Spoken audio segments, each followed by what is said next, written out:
Hello there guys and welcome back to the channel.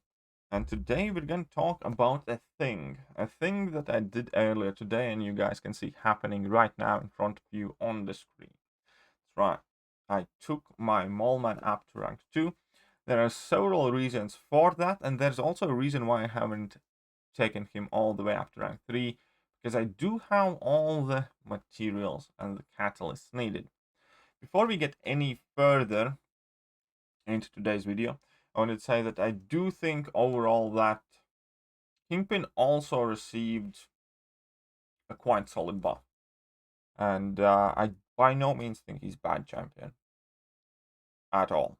I just think Mallman's better. And there are several facets to that, but I wanted to unpack it fully and as honestly as I possibly can.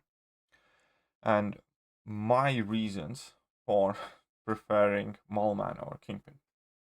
Right, so I do think Kingpin has viable piece of utility, as showcased by many wonderful content creators with his ability to shrug off debuffs and gain buffs and gain unstoppable, which makes him a good can't stop, one stop counter as well, just like Mallman over here. But ultimately, I like Mallman's kit better.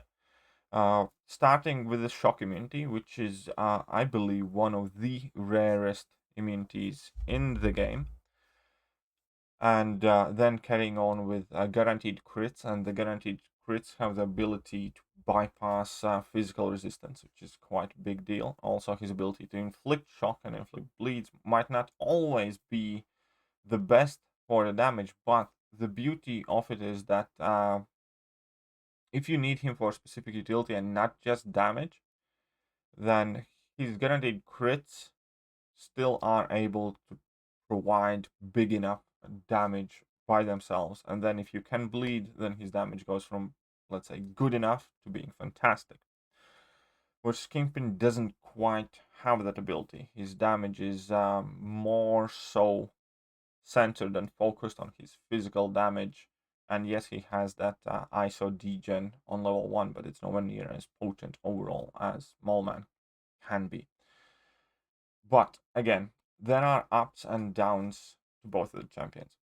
And first thing that immediately kind of deters me from Kingpin personally is his synergy reliance. If you want to use his the most optimal damage rotation, damage setup with Kingpin, you want to have Mr. Sinister on the team because you want to be able to spam those 3 heavy attacks as frequently as you can. You can do it without, you're gonna have harder time.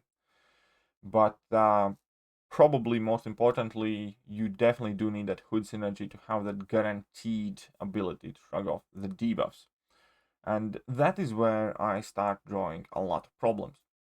Because when it comes to endgame scenarios, when it comes to you actually using the champion, not for fun or not for some casual questing in like a one-layer quest or something, but when serious piece of content comes out, when it is Abyss of Legends, when it is Act 7.1 or perhaps New Variant or whatever else, then most recent times, much more often than not, you're not really able to accommodate full synergy teams. And it's not even that. It's also the fact that, for instance, Hood has diagonally opposite ability kit to Kingpin. And the way the game quests are being made right now is different to that. Today, when you go in the quest, you don't need 17 different pieces of utility. When you go in Act 7.1, you do not need to have access to power control, evade control, unstoppable control, some specific damage over time, and some specific immunities. It's typically those 1 or 2 things that you need to deal with, and that is what your entire lane is about. And then maybe one fight requires something specific because the defender is a problem itself. What I mean by that, for instance, is you go in 7.11 and you're gonna have can't stop, one stop lane. So you need an access to unstoppable buffs. So I will want to include as many champions that have access to unstoppable plus a boss counter. I will not want to bring in Hood because he doesn't have that unstoppable and effectively he's going to be useless for it. In that case, if I rely on synergy champions in general, there's just significantly higher chance that I will end up using an item, because if I mess up, my primary attacker dies, I can't use my synergy pieces. So typically the game has been focusing much more recently on specific utility champions, and synergies are a major inconvenience these days. The best example that comes to mind definitely would be Ghost, I believe. Let's say Abyss of Legends. It's a long quest, yes, and there we need like several different pieces of utility, but you quite frankly just don't have space to accommodate a full-on Ghost Trinity. Therefore, Ghost is virtually non-existent as a main Abyss of Legends option, versus Labyrinth, which was much more simplistic, and you could bring in Ghost. So that, in my opinion, shows quite well how the game has moved on to where you cannot afford to bring in synergy partners for most part. And that is a very big downside. And even if I believe that Kingpin has maybe overall better kit than Mallman does with synergies, I'd still rank up Mallman because he does not rely on any synergies at all. He doesn't need anything to function. He's good to go out of the box. And the second thing there is awakened ability. Kingpin definitely does need to be awakened in order to have much more efficient damage rotation, and Mallman doesn't. So Mallman, I think, not only has better ability kit overall, but he's also less demanding. You can just take him, add him in your team, access to everything he does, and you don't even need to worry about his signature ability or level. Whereas when it comes to the 6-star champions, obviously signature stones and awakening is not an easy task to begin with. Right.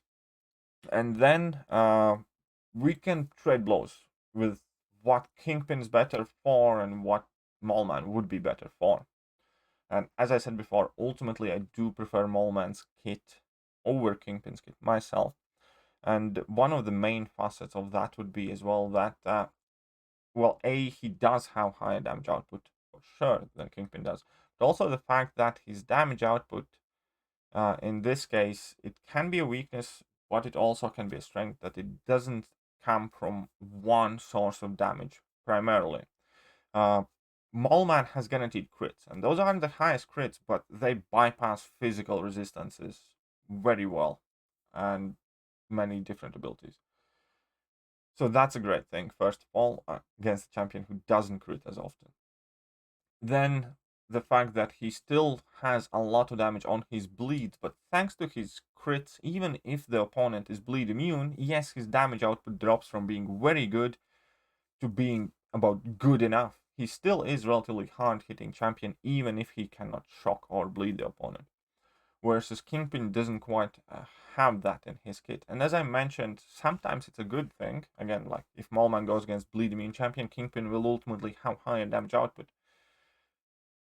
in most cases. But there will be times when Kingpin will get out damaged by Mallman, even if opponents bleed immune, thanks to his ability to bypass armor and physical resistance through the critical hit.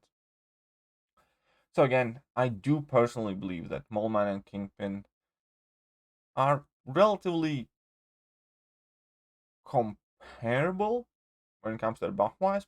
I just think that it's much more realistic chance that I will actually end up using Mallman in real scenarios where it actually matters. Like, I don't think I would ever bring in Kingpin in Alliance War if that meant I had to accommodate Hood synergy with me. I just don't think Kingpin's that good. I don't think we have problems sometimes bringing in Ghost if you need Hood synergy, right? Let alone Kingpin. And so I think there's bigger chance of me using Kingpin in AQ or AW if I need like some shrug of ability or something else. At the same time, I also think that there's much higher chance that I will end up using Mallman in Cavalier difficulty quests, because both of the skill nodes that we know of so far, Mallman benefits from a lot more than Kingpin does, because Mallman has access to damage over time debuffs and Kingpin doesn't. I do think that there is much more realistic chance that I'm going to use Mole Man in Alliance Quest. Because if I'm not bringing Hood synergy with Kingpin, there is no guarantee that Kingpin will immediately shrug off the Suicide Masteries and then he... Anyways, with the whole long thing, I just find it a lot more feasible that I will actually be able to use Mole Man with well-established account as mine. And all of these things that I said obviously refer to me and the way I look at the game and the situation that I am in. If your account is maybe not as well developed, I do think that there is great amount of value to be found in Kingpin as well as in Mole Man. And the last thing for today's video is what I am waiting for. Why didn't I take him to rank 3 immediately? And the reason for that is that I want to prove myself right. I want to actually go and see if I can bring him in Alliance Quest, how he fits with epic modifiers, things like that. I want to go and see perhaps Alliance War, maybe. That depends on my officers, not very likely. And I do want to use him in at least one major piece of content to see whether he's really gonna have a chance to shine.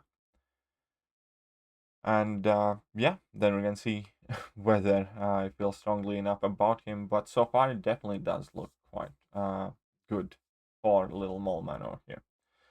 So that is it about today's video. I know it might go gotten a bit I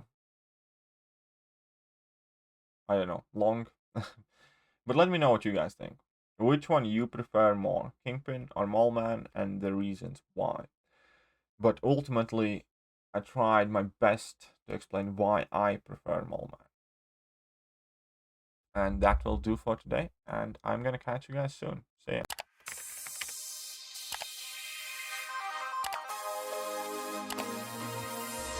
Hello there guys, and welcome back to the channel. So we have all the information about the